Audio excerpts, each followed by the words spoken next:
இன்றைக்கி நம்ம வீட்டில் அருமையான புதினாவில் பச்சடி தான் செய்ய போகிறோம். அந்த புதினா பச்சடி எப்படி சேர்த்துன்னு நம்ம வீடியோக்குள்ளே போகிறதுக்கு முன்னாடி நம்ம சேனலை மறக்காமல் சப்ஸ்கிரைப் பண்ணிக்கோங்க. சமையல் பண்ணுங்கள், ரொம்ப ரொம்ப சந்தோஷமாக இருங்க. இந்த புதினா பச்சடி சாப்பிட்றதுக்கு அவ்வளோ அருமையாக இருக்கும். செய்யறது ரொம்ப ரொம்ப ஈஸி. இந்த வெயில் காலத்தில் இந்த மாதிரி புதினாவில் பச்சடி, புதினா தண்ணி, புதினாவில் ஊறுகாய், இப்படி பல விதமாக செஞ்சு சாப்பிட்லாம். இந்த புதினா நம்மளுக்கு அவ்வளோ உடம்புக்கு நல்லது. இப்போ ஒரு கடாய் எடுத்துக்கலாம். ஒரு 2 டீஸ்பூன் இருக்கிற மாதிரி எண்ணெய் சேர்த்துக்கலாம். எண்ணெய் அப்படியே லைட்டாக சூடானதுமே அதில் ஒரு 2 டீஸ்பூன் கடலைப்பருப்பு, ஒரு 2 டீஸ்பூன் உளுத்தம்பருப்பு, இது அப்படியே பொன்னிறமாக லேசாக அப்படியே வாசனை வர மாதிரி லைட்டாக வறுத்துக்கலாம். கருகாமல் சிம்மில் வச்சு வறுத்துக்கோங்க. இது லேசாக வறுத்ததுமே ஒரு 6-7 இருக்கிற மாதிரி பூண்டு பல் சேர்த்துக்கலாம்.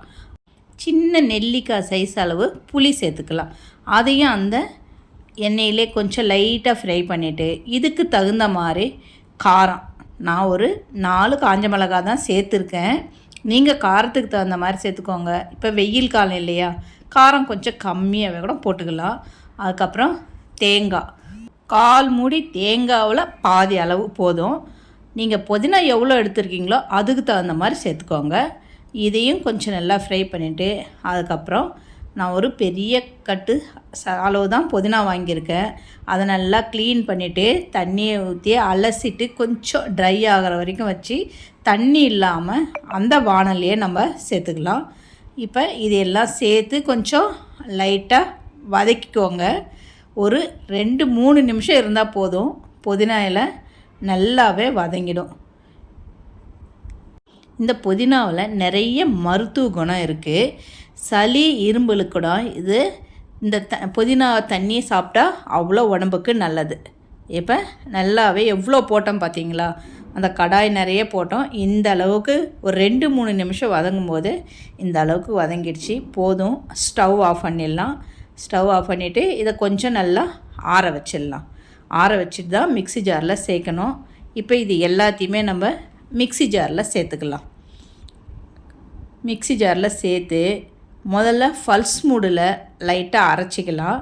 இதுக்கு கடைசியாக இதுக்கு 1 டீஸ்பூன் இருக்கிற மாதிரி உப்பு சேர்த்துக்கலாம். உங்கள் தேவைக்கு தகுந்த மாதிரி உப்பு போட்டுக்கோங்க.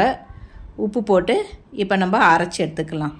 இந்த மாதிரி நம்ம எங்கேயாவது வெளியே டூர் போகும்போது கூட இந்த மாதிரி இட்லிக்கு தோசைக்கு இந்த மாதிரி புதினா பச்சடி அரைச்சி எடுத்து போனால் ரொம்ப டேஸ்ட்டாக இருக்கும். இப்போ ஒரு வாட்டி ஃபல்ஸ் மூடில் அரைச்சிட்டு கொஞ்சம் லைட்டாக தண்ணி சேர்த்துக்கலாம். தண்ணி சேர்த்து நல்லா நைஸாக பேஸ்ட் மாதிரி அரைச்சி எடுத்துக்கலாம். இது கரெக்டான பதம். இப்போ இதை நம்ம வேறு ஒரு பவுலில் மாற்றி வச்சுக்கலாம். மாற்றி வச்சுட்டு கடைசியாக இதுக்கு ஒரு தாளிப்பு சேர்த்துடணும். ஒரு கடாயை வச்சுக்கலாம்.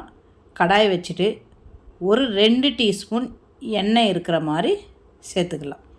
அந்த எண்ணெய் சூடானதுமே கடுகு போட்டு, கடுகு பட்டுன்னு பொரிஞ்ச உடனே அதில் 1 டீஸ்பூன் இருக்கிற மாதிரி கடலைப்பருப்பு, உளுத்தம்பருப்பு, இதை நம்ம சாதத்தோடு பிசைஞ்சு சாப்பிடும்போது அந்த கடலைப்பருப்பும் உளுத்தப்பருப்போடு சேர்த்தோம்னா அவ்வளோ டேஸ்ட்டாக இருக்கும். கடைசியாக ஒரு காஞ்ச மிளகாவும் கருவேப்பிலையும் போட்டு இந்த தாளிப்பை அந்த புதினா பச்சடியில் சேர்த்துடலாம். அவ்வளோதாங்க, புதினா பச்சடி நம்மளுக்கு ரெடி ஆகிடுச்சி. வீட்டில் சாதம் இருக்கா, சுட சுட சாதத்தோடு இதை பிசைஞ்சு சாப்பிட்டிங்கன்னா ஆஹா என்ன அருமையாக இருக்குன்னு தெரியுங்களா. நீங்களும் ஒரு வாட்டி வீட்டில் இதை ட்ரை பண்ணி பாருங்கள். மறக்காமல் நம்ம சேனலையும் சப்ஸ்கிரைப் பண்ணிக்கோங்க. சமையல் பண்ணுங்கள், ரொம்ப ரொம்ப சந்தோஷமாக இருங்க.